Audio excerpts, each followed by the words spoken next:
Hello guys, welcome back to my YouTube channel study with Vaishali. तो आज हम देखेंगे क्लास 12th की सिविक्स की दूसरी बुक का चैप्टर 6, जिसका नाम है लोकतांत्रिक व्यवस्था का संकट। तो इसमें हम सबसे पहले देखेंगे इसका इंट्रोडक्शन, कि इसमें हम लोगों को क्या क्या टॉपिक पढ़ने हैं। तो इसमें हम देखेंगे 1941 के बाद की राजनीति या फिर आर्थिक संदर्भ, और गुजरात बिहार का आंदोलन, और न्यायपालिका तथा सरकार का संघर्ष, आपातकाल की घोषणा, संकट और सरकार, आपातकाल के परिणाम और आपातकाल के विवाद, क्या आपातकाल जरूरी था और आपातकाल के दौरान क्या क्या हुआ था, आपातकाल का सबक, और आपातकाल के बाद राजनीति, लोकसभा के चुनाव, उसका परिणाम और जनता सरकार। तो चलिए शुरू करते हैं। तो हमारा सबसे पहला टॉपिक है 1971 के बाद की राजनीति या फिर आर्थिक संदर्भ। तो इसमें गरीबी हटाओ का नारा दिया गया था इंदिरा गांधी के द्वारा, और इंदिरा हटाओ का नारा दिया गया था विपक्ष के द्वारा। इंदिरा गांधी ने 1971 के चुनाव में बहुमत से जीती थी। बांग्लादेश संकट से भारतीय अर्थव्यवस्था पर बुरा असर पड़ा। 80 लाख शरणार्थी आ गए बांग्लादेश से। पाकिस्तान से भी युद्ध लड़ना पड़ा। अमेरिका ने भारत की मदद करनी बंद कर दी, और महंगाई बढ़ गई। 1973 में 23% से 1974 में 30% हो गई। बेरोजगारी बढ़ी। सरकारी कर्मचारियों का वेतन रोक दिया गया। मानसून असफल रहा। खाद्यान्न उत्पादन 8% गिर गया। अब हम देखते हैं नक्सलवादी क्या होता है। तो पूंजीवादी अर्थव्यवस्था को हटाने के लिए हथियार उठा लिए गए। ये समूह मार्क्सवादी, लेनिनवादी, माओवादी और नस्लवादी कहलाए। ये समूह पश्चिम बंगाल में ज़्यादा सक्रिय हुए। अब हम देखते हैं गुजरात और बिहार के आंदोलन। तो गुजरात में आंदोलन, राज्य में कांग्रेस की सरकार थी और छात्रों ने आंदोलन चलाया था।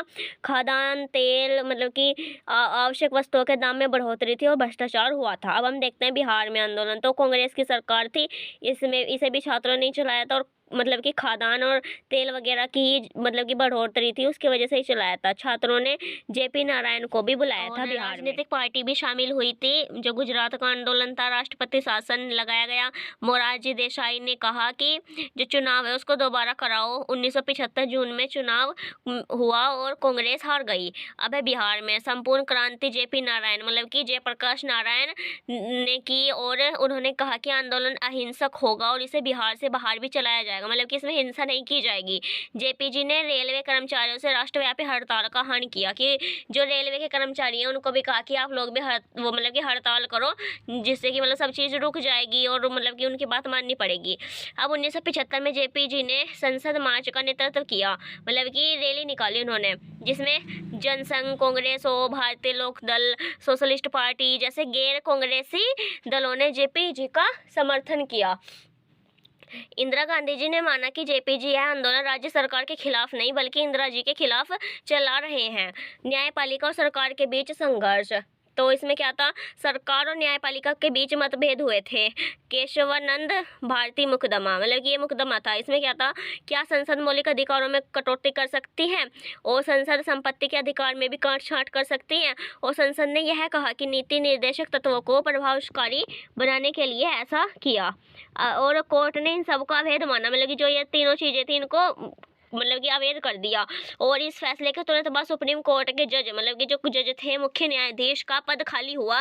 परंपरा थी कि सबसे वरिष्ठ न्यायाधीश को मुख्य न्यायाधीश बनाया जाता था, लेकिन सरकार ने वरिष्ठ जजों को अनदेखा किया और एएन रे को मुख्य न्यायाधीश बनाया। यह विवाद वाला आपातकाल की घोषणा, मतलब कि अलर्ट की घोषणा। तो 12 जून 1975 को इलाहाबाद की हाई कोर्ट के जज, जिनका नाम था जज मोहन लाल सिन्हा, ने फैसला सुनाया कि गांधी जी के लोकसभा के चुनाव को अवैधानिक करार दिया। और क्योंकि समाजवादी नेता राजनारायण ने उन पर आरोप लगाया कि इंदिरा ने सरकारी कर्मचारियों की सेवा का प्रयोग किया और चुनाव प्रचार किया, और इसका मतलब अब इंदिरा संसद नहीं रहेगी, और 6 महीने के अंदर उन्हें 6 महीने में दोबारा सांसद निर्वाचित होना था। मामला सुप्रीम कोर्ट गया। कोर्ट ने इस पर मतलब कि इस आदेश पर आंशिक रोक लगाया और कहा सुनवाई होने तक इंदिरा संसद बनी रहेगी, पर लोकसभा की कार्यवाही में भाग नहीं लेगी। अब संकट और सरकार का क्या फैसला था। तो जेपी नारायण ने अब इंदिरा पर मतलब कि इस्तीफा देने का दबाव बनाया और डालते हुए राष्ट्रव्यापी हड़ताल की घोषणा की। 25 जून 1975 को रामलीला मैदान जो कि दिल्ली में है, वहां पर सरकार के खिलाफ एक विशाल प्रदर्शन हुआ। बहुत लोग इकट्ठे हुए।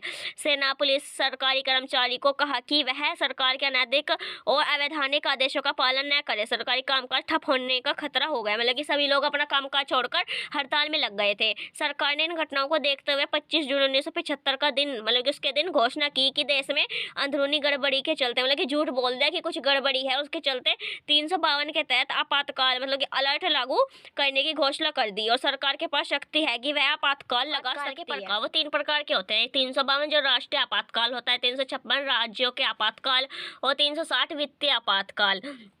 अब है आपातकाल की घोषणा के बाद सारी शक्तियां केंद्र सरकार के हाथ में चली गई है और सरकार मौलिक अधिकारों पर भी रोक लगा सकती है और कटौती भी कर सकती है। 25 जून 1975 राष्ट्रपति फखरुद्दीन अली अहमद से आपातकाल लागू करने की सिफारिश की, मतलब कि जो राष्ट्रपति थे तब के इंदिरा गांधी ने उनसे सिफारिश की। रात के बाद अखबार दफ्तर की बिजली काट दी गई जिससे कि अखबार में छप न सके और विपक्षी नेताओं को सुबह गिरफ्तार कर लिया गया। जितने भी मतलब वो जेपी नारायण, ये सबको गिरफ्तार कर लिया गया। इंदिरा जी ने सुबह 6 बजे कैबिनेट मीटिंग बुलाकर इसकी सूचना दी, किसी को भी पता नहीं चला था। और आपातकाल के परिणाम ये इंपॉर्टेंट है, ये पेपर में आते हैं। तो हड़ताल पर रोक लगा दी गई, नेताओं की गिरफ्तारी हुई और जो मीडिया, मतलब जो प्रेस और मीडिया है उस पर पाबंदी लगा दी गई और अखबार में कुछ छापने से पहले ही सरकार की अनुमति लेनी पड़ेगी। आरएसएस और जमात ए इस्लामी संगठन पर बैन लगाया गया और धरना, प्रदर्शन और हड़ताल की अनुमति नहीं थी। और जो निवारक नज़रबंदी बड़े पैमाने पर की गई और बंदी प्रत्यक्षीकरण का सहारा नहीं लिया जा सकता था, कोर्ट भी नहीं जा सकते थे और हाई कोर्ट ने कहा कि बंदी प्रत्यक्षीकरण पर कोई सुनवाई नहीं होगी।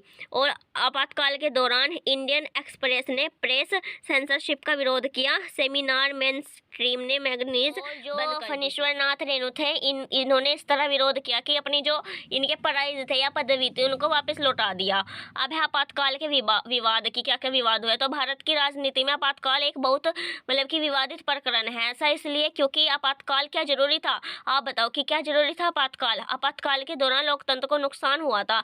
आपातकाल के दौरान बहुत अत्याचार हुआ। बाद में इसकी जांच के लिए जांच मतलब कि आयोग बनाया गया। अब यहाँ पर है हमारा टॉपिक कि क्या आपातकाल जरूरी था।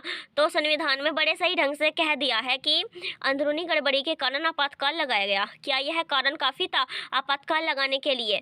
सरकार का कहना था कि वह चुनी हुई सरकार को अपनी नीतियों के अनुसार शासन चलाने दे, कि बार बार धरना, प्रदर्शन, सामूहिक कार्यवाही लोकतंत्र के लिए ठीक नहीं होता है।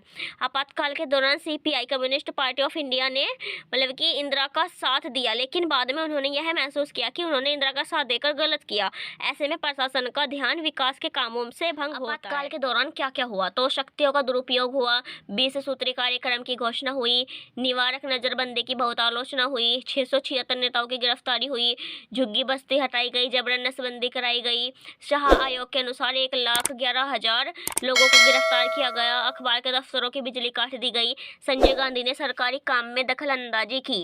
अब हम देखते हैं आपातकाल से क्या सबक मिला। तो आपातकाल के दौरान देश में लोकतंत्र नहीं रहा था, पर थोड़े दिनों में सब लोकतांत्रिक ढंग से चलने लगा। इससे एक बात साबित हुई कि भारत से लोकतंत्र को विदा कर पाना कठिन है।